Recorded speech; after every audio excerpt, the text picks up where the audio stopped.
En este video vamos a tratar de explicar desde el punto de vista esotérico el papel del planeta Marte como aquel que irradia los dos signos zodiacales de Escorpión y de Aries. Para el efecto vamos a utilizar un libro de un autor que se llama Oscar Adler, titulado La astrología como ciencia oculta, o el testamento de la astrología. Este señor Adler era un médico, un músico y un astrólogo austríaco, y este libro es considerado, si no el mejor, uno de los mejores libros de astrología esotérica con que cuenta Occidente. En él se describen uno por uno las características esotéricas de cada uno de los signos del zodíaco. Y con relación entrando en el tema, con relación al primer signo que vamos a utilizar, que es el signo de Escorpión, dice lo siguiente el señor ya mencionado Oscar Adler. Dice: la función esencial del hombre de Escorpión, altamente evolucionado, en principio es ser como un médico, en el más amplio sentido de la palabra, del hombre del cual emanan fuerzas curativas. Y sigamos aún con esta idea. Anteriormente, para comprender las energías inferiores de Escorpión, partimos del tipo de la mujer demoníaca, entre comillas.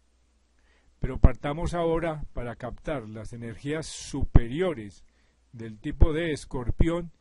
del tipo de hombre, de ese varón, pero no del varón demoníaco, sino del varón cuyas energías sexuales de carácter mágico se han convertido en poderes curativos.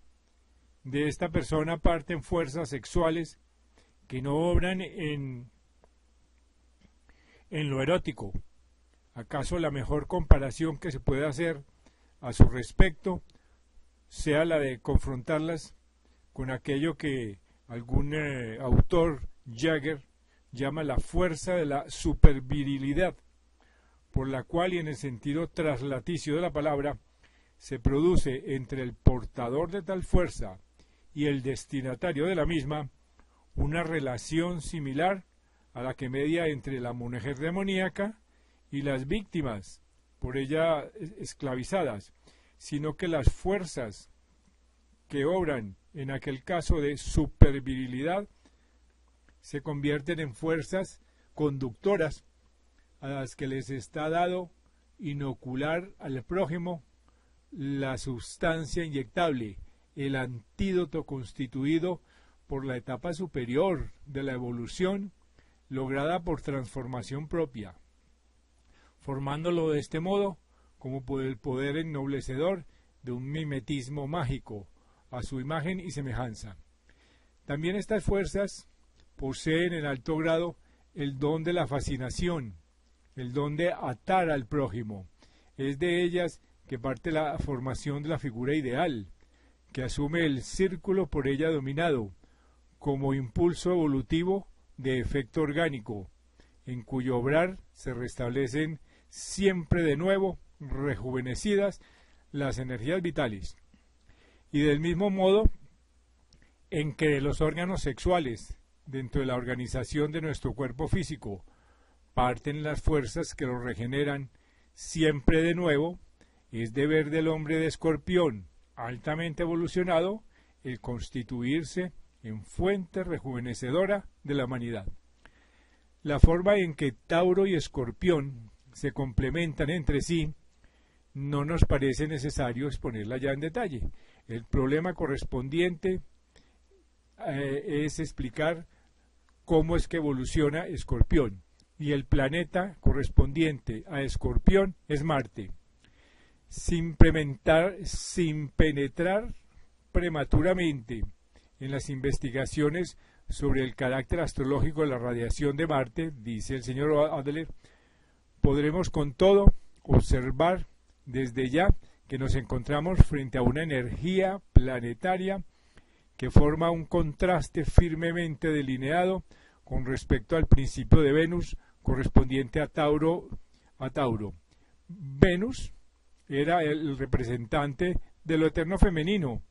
de la esperanza humilde y anhelosa, del alma abierta al impulso elevado. Sin embargo, Marte, en cambio, es el representante de las energías activas, que pugnan por salir al exterior, representante de la expansión de la esfera de acción. Examinando los símbolos del planeta Marte y del signo de Escorpión, respectivamente, vemos que en ambas figuras hay una especie de punta de flecha, que en el caso de Escorpión nos recuerda al acaso el gancho del escorpión, y en el caso de Marte nos hace pensar en la flecha como instrumento material, esto es, de guerra. Pero del mismo modo en que este gancho del escorpión puede convertirse en manos del médico, en la aguja de inyecciones, en la vía de inoculación del suero terapéutico, la flecha de Marte puede también llegar a ser, en un sentido de escorpión elevado, el símbolo de una muerte voluntariamente asumida, impuesta a la vida de las bajas pasiones, que debe morir en nosotros para renacer como amor superior, desinteresado, más allá de los sentidos, un amor curativo, un amor como el amor de Cristo. Esto es en un breve resumen del papel esotérico de Marte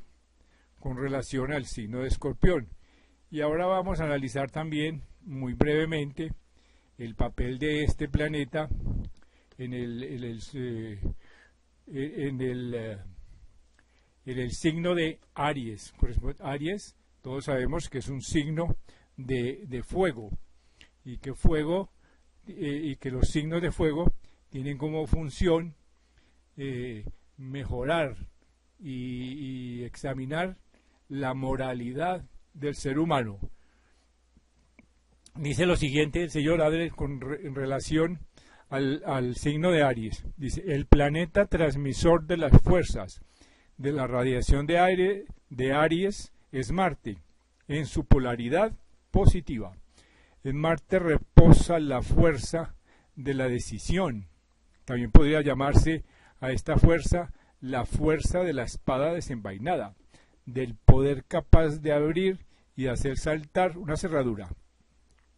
Y sólo por esta fuerza podrá quebrarse el círculo de la necesidad y conquistarse la libertad. En la confrontación de las dos polaridades de Marte,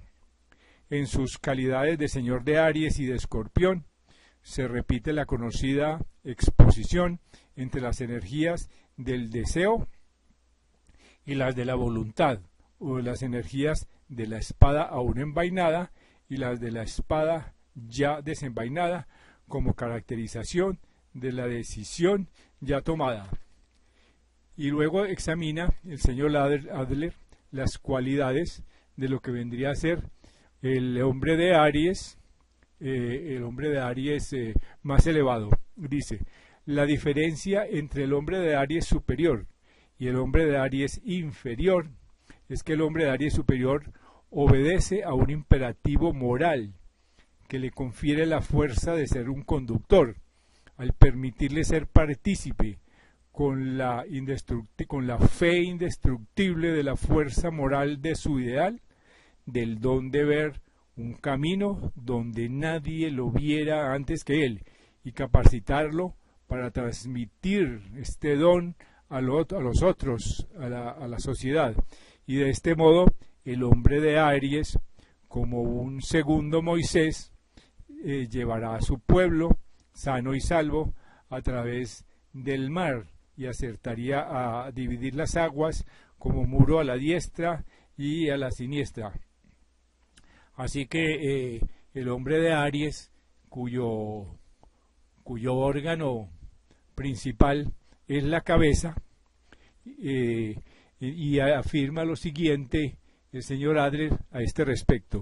en este caso, el hombre de Aries más altamente evolucionado sería aquel que supiese mantener abierta esa ventana de la cabeza, esas ventanas del cerebro, para someter humildemente su voluntad a la voluntad de Dios, que resuena como un eco en su inconsciente,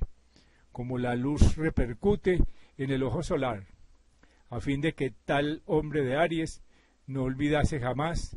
que aquello que de otro modo podría llamar voluntad suya propia no es tal, sino que es la fuerza de Dios que repercute en su interior. Por cierto, hemos estado fantaseando desde los tiempos más antiguos la membrana parietal, la así llamada gran fontanela, que era considerada el asiento de un órgano mental. Los hindúes lo llaman chakra del vértice craneano, que en la cabeza de Buda se representa en forma de una corona. Así que tal corona es la corona de la dignidad humana, en la que determina que el hombre sea señor de la tierra. Ese cranium, como llamaban los antiguos al cráneo, se convierte de este modo en el asiento de esa corona del ser humano que se somete humildemente a la voluntad suprema, brindándola a esta voluntad la voluntad propia. Solo por este sacrificio, dice el señor Adler, podrá el hombre de Aries u hombre de capital convertirse en la cabeza, entre comillas, de la humanidad y transmitir a ésta las órdenes de Dios, constituyéndose de esta suerte el intérprete del Dios Supremo, del legislador altísimo. Vemos de esta forma, muy resumida, el papel de Marte en el signo de Aries.